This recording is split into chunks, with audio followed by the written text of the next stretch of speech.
Doon po sa mga nag-i-spray ng mangga, nagsimula na po tayo mag-spray ng mangga. Ngayon pong araw is March 14, 2025. Zero DAPI o 0 days after flower inducing. Yun po ang edad ng mangga natin ngayon.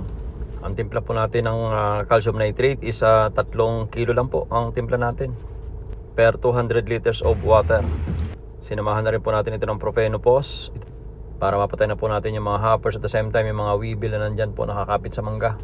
Para pagdating ng 12 days ng ating mangga, 12 DAPI, ay as much as possible malinis po yung ating mangga. Sinamahan ko na rin po ito ng Bioplant Booster.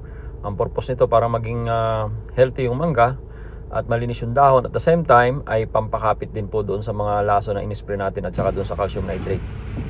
Medyo matataas itong mangga na hindi masyadong madahon sa baba kasi naghahabol ito ng araw.